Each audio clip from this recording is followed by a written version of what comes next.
Hello, hello, hello. Encore une question super intéressante à laquelle on va chercher à répondre ensemble dans cette vidéo. Question tellement intéressante que je vais découper mes réponses sur 3 vidéos différentes parce que j'ai beaucoup trop de choses à dire.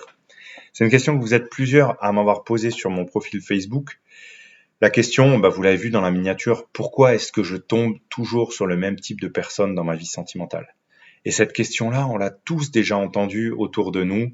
On a tous des amis qui se plaignent de toujours vivre les mêmes choses, les mêmes histoires en amour et qui comprennent pas pourquoi.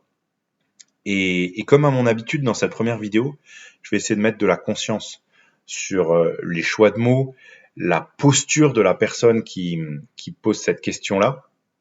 Et dans cette question, pourquoi est-ce que je tombe toujours sur le même type de personne en amour?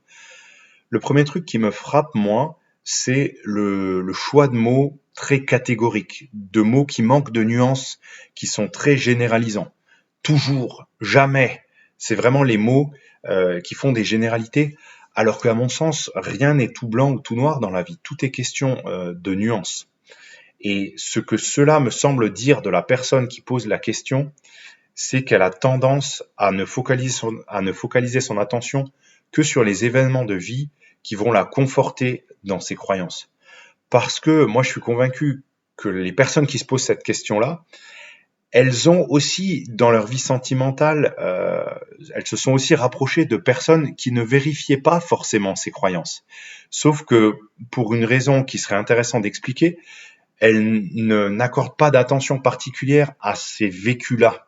Elles ne focalisent leur attention que sur les expériences amoureuses qui ont conforté la croyance, l'histoire qu'elles se racontent au plus profond de leur tête.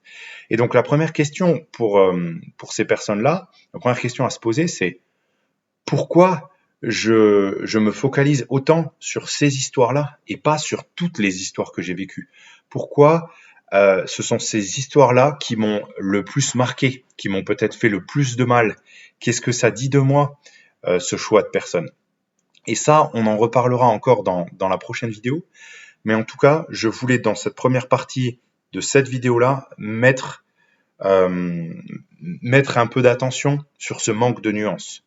Essayons aussi de formuler nos questions de manière un peu moins catégorique, un peu moins jugeante, un peu moins stricte.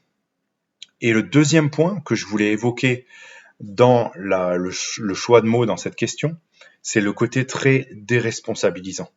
Quand je dis pourquoi je tombe toujours sur le même type de personne en amour, je ne prends pas du tout la responsabilité de ça. Je me pose en victime, c'est un peu une manière de dire moi j'y suis pour rien, toute la problématique elle vient de l'autre. C'est toujours le même type de personne que j'ai face à moi, j'y suis pour rien.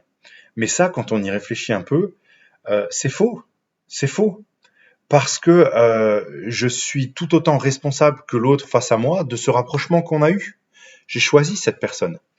Et par rapport à ça, sans doute qu'un choix de mots beaucoup plus juste pour cette question, ce serait de dire plus simplement pourquoi est-ce que je choisis toujours, ou du moins pourquoi est-ce que je choisis très souvent de me rapprocher de personnes qui, dans leurs interactions avec moi, vont finir par se comporter de telle ou telle manière.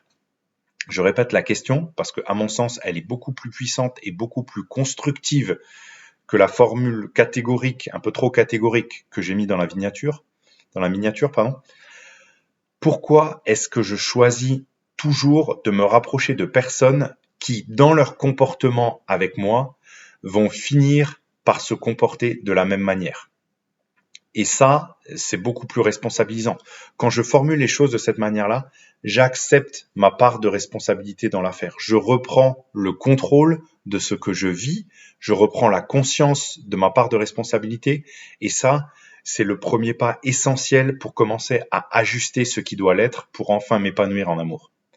Donc ça, c'était vraiment le premier point que je voulais évoquer dans cette vidéo.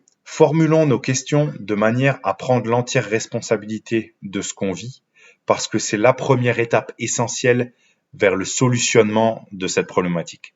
Je vous retrouve dans la prochaine vidéo pour la prochaine idée forte que j'aurai à partager avec vous sur cette question. Je vous dis à plus tard, bye bye.